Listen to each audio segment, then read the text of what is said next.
Good morning, everybody. Can you hear me okay? Καλημέρα. Συγχαρητήρια για την διοργάνωση του πρώτου ιατρικού φόρουμ της Ελληνικής Διάσπορας. And that will be the extent of my Greek today. I apologize. I'm going to switch back to English, and I appreciate it. First off, allow me to say thank you, Mr. President, for bringing me here, George, for the kind words just now. It's a pleasure meeting you as well. But I'd also like to recognize my friend, George Stolfus, Professor Stolfus, for making sure that I was a part of this, because it is important. This initiative it really gets to the heart, as George was saying, of what we're trying to do here in northern Greece.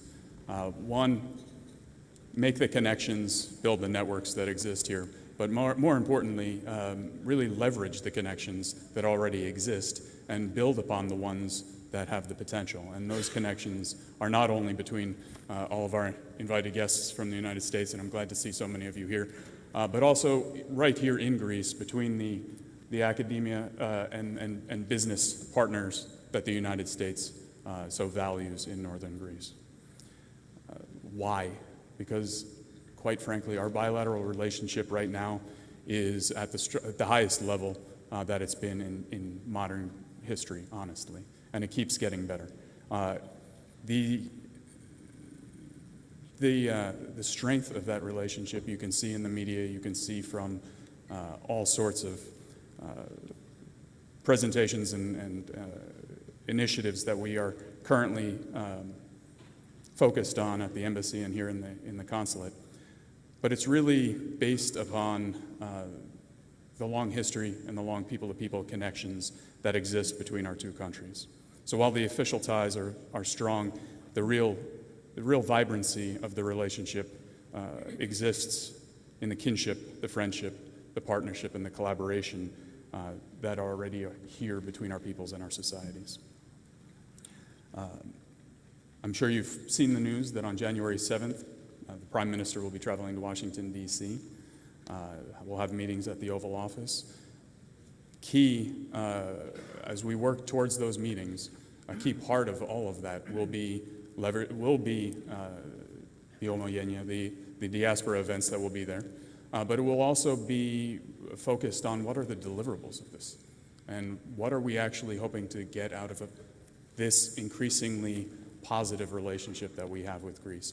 And events such as today, where we can see the potential, where we can see where we can leverage the connections and leverage the networks that we have, will be key for us in feeding forward to Washington. So I appreciate this event happening today, and I look forward to hearing from my colleagues, from Professor Tsolfos and others, what comes out of it.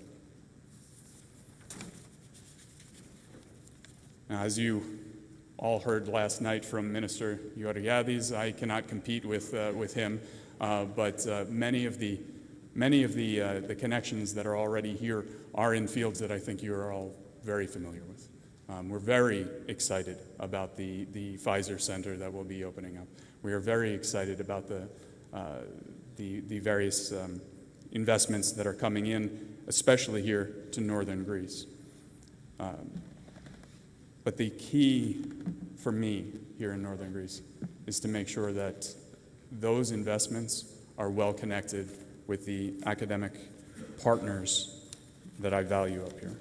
And so that's been a constant part of my meetings when I talk to Rector Papagiannou, when I talk to others throughout the region, is how do we take what's already a strength in Greece and how do we make it better? How do we break down the wall that exists? And tell me if I'm wrong, but it seems to me that there does exist a wall between academia and industry.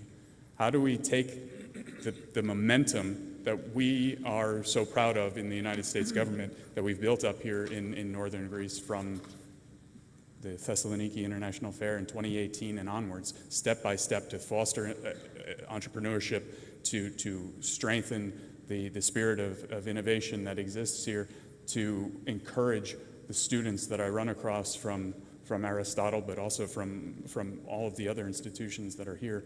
And how do we turn that into the economic success that really will solidify the turnaround here in northern Greece.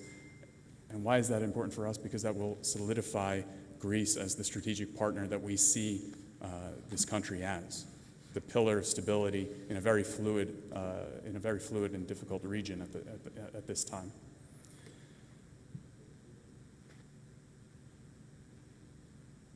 I'm not saying anything new to any of you, I don't think, right now. But what I want to leave you with is the thought that the concept that the United States government sees these partnerships. We see that you're here. We see that you're pushing forward on this, and we are supportive of that. We want to see this continue, and we want to see the fruits of this come out and be a part of that as well. I talk to businesses up here constantly. The United States Embassy and the Ambassador Pyatt are talking to the CEO of Pfizer and others constantly. We're constantly engaging with our academic partners on all of these issues as well. So it's on both sides, but it's not a job that we're undertaking alone. We need our partners, all of you and all of you, to help us accomplish this goal. So with that rambling, but I hope supportive message, know that the ambassador, myself, Washington, are watching closely, that we are hopeful for what comes out of these events, and thank you very much for allowing me to be part of it.